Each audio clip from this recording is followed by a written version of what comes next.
ఎవరైతే ఈ కార్తీక మాసంలో అంకుటిత దీక్షతో ఆ ఉపవాస దీక్షను అనుసరిస్తారో వారి కోరికలన్నీ కూడా తప్పకుండా నెరవేరుతాయి.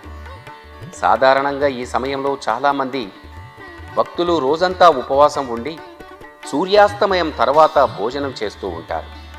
అది సాధ్యం కాదనుకుంటే పరమాత్ముడిపైన మనసును లగ్నం చేస్తూ వీలైనంత వరకు మితంగా ఆహారాన్ని స్వీకరించాలి.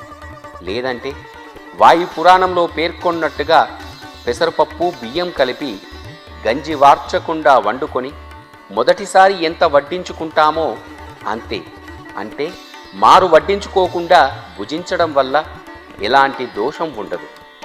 అలాగే సహజంగా లభించే ఫలాలు, నువ్వుల బెల్లం కలిపిన అలాంటి పదార్థాలను కూడా భుజించడంలో తప్పులేదు.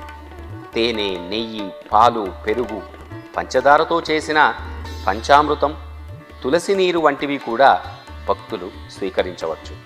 అయితే ఏదైనా కూడా పదే పదే కాకుండా ఒక్కసారి మాత్రమే స్వీకరించడం ఉత్తమం.